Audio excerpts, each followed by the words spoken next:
Olá! Que tal a gente pensar hoje numa forma bem diferente de olhar para os problemas humanos? Uma abordagem que muda o foco do indivíduo e joga a luz em cima da unidade mais básica da nossa sociedade, a família. Vamos lá, essa pergunta é o ponto de partida de tudo. Já parou para pensar nisso? A ideia de que, sei lá, a ansiedade de alguém ou a depressão, um comportamento mais rebelde, pode ser, no fundo, um eco, um reflexo de dinâmicas que a gente nem vê, mas que estão operando ali, dentro da família inteira. Então, para a gente entender como isso funciona na prática, nosso caminho vai ser esse aqui. Vamos dar uma olhada nas origens, conhecer a figura-chave, que é o Salvador Minuchin, depois mergulhar nos conceitos principais, ver as técnicas que ele usava e, por fim, entender qual é o grande objetivo disso tudo. Vamos nessa? Beleza, nossa história começa num momento de virada, sabe? O mundo logo depois da Segunda Guerra Mundial. Pois é, lá para o final dos anos 50, a psicologia tradicional, aquela bem focada só no indivíduo, já não estava dando conta do recado. Pensa só, o trauma dos ex-combatentes voltando para casa, novas pesquisas, principalmente sobre esquizofrenia, começaram a mostrar que o buraco era mais embaixo. O problema não era só a pessoa, mas o ambiente, a dinâmica da família. Começou a surgir uma necessidade, assim, urgente de olhar para o contexto todo. E essa revolução não foi uma coisa isolada, não. Ela pipocou em 3 grandes centros lá nos Estados Unidos. Em Palo Alto, a galera focava muito na comunicação. Em Nova York, tinha o Nathan Ackerman, que foi um dos primeiros a botar a família toda na sala de terapia. E lá em Washington, o Murray Bowen foi ainda mais longe. Ele começou a envolver as famílias inteiras no tratamento de pacientes que estavam internados. E é bem no meio desse furacão de novas ideias que surge o nosso protagonista de hoje, Salvador Minuchin. Um cara com uma história de vida incrível que acabou moldando completamente o jeito dele de pensar a terapia. Olha, a jornada do Minuchin é de cinema. Ele nasceu na Argentina, foi ser médico do exército em Israel e só depois foi estudar nos Estados Unidos com um desses pioneiros que a gente falou, o Ackerman. Mas a grande virada mesmo, o momento eureka, foi quando ele começou a trabalhar com jovens de famílias muito pobres em Nova York. Foi ali, na prática, no campo de batalha, que ele sacou que precisava de uma abordagem mais direta, mais concreta, para conseguir mudar alguma coisa de verdade. Certo, então vamos entrar na cabeça do Minuchin. Como é que ele via o funcionamento de uma família? Como ele organizava essa dinâmica toda? Para ele, toda família tem o que ele chamava de estrutura. Pensa nisso como se fosse a planta baixa de uma casa, só que invisível. São as regras que ninguém escreveu, sabe? Os padrões de quem fala com quem decide o quê, quem apoia quem. A gente não vê, mas é isso que organiza todas as interações e fica se repetindo dia após dia. E essa estrutura, essa planta baixa, é formada por subsistemas. É como se fossem os cômodos da casa. Ou melhor, como se fossem times menores dentro do grande time que é a família. E o mais interessante é que cada pessoa joga em vários desses times ao mesmo tempo, com papéis e funções diferentes em cada um. E os subsistemas mais comuns são esses aqui. O individual, claro, cada pessoa é uma unidade. O conjugal, que é a parceria do casal.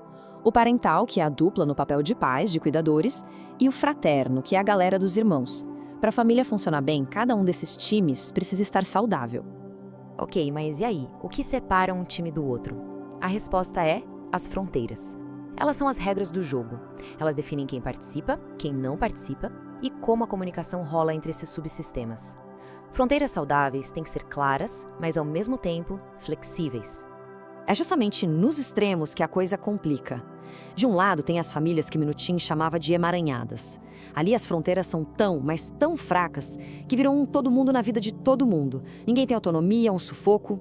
Do outro lado, tem as famílias desligadas. As fronteiras são muros, são tão rígidas que os membros vivem ilhados, sem conexão, sem apoio nenhum.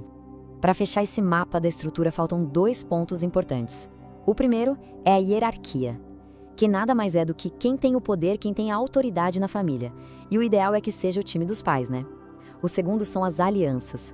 São as parcerias que se formam naturalmente, tipo entre os irmãos ou entre o casal. Quando tudo isso está claro e funcionando, ajuda a manter o sistema equilibrado. Ok, a teoria é essa. Mas e na prática? Como é que o terapeuta faz a mudança acontecer? Minuchin não era do tipo que ficava sentado. Ele acreditava num papel superativo, quase como um diretor de teatro. Pois é, o terapeuta estrutural não fica só na escuta, ele entra em campo. Ele se une à família, ouve, claro, mas também desafia, dá um novo significado para os problemas e usa umas técnicas bem diretas, como a dramatização e a intensidade, para quebrar os padrões que não funcionam mais.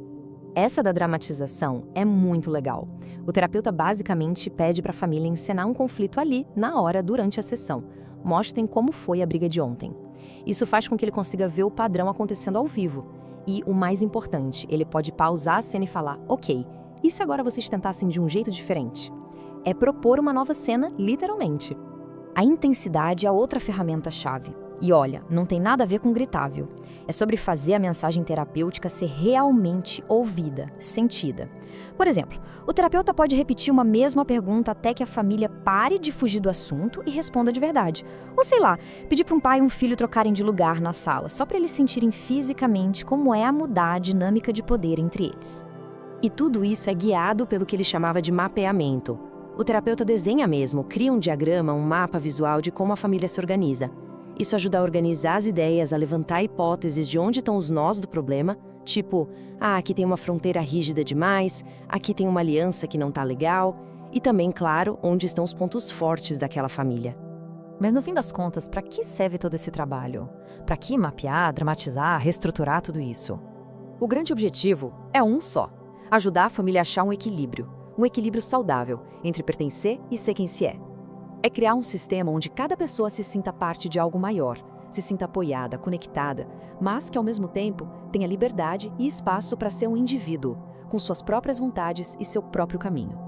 E essa frase resume de um jeito brilhante o que se busca. Uma família funcional não é uma família perfeita, sem problemas. É uma família que cultiva essas coisas: lealdade, responsabilidade, diversão, um lugar que nos alimenta, que nos dá força para seguir em frente. E para a gente fechar, fica aqui uma reflexão. Depois de tudo isso, como fica o nosso olhar para as nossas próprias relações? Quais são as estruturas invisíveis, as regras que ninguém combinou, que moldam os nossos relacionamentos mais importantes? Talvez a resposta para isso seja o primeiro passo para um remapeamento muito pessoal.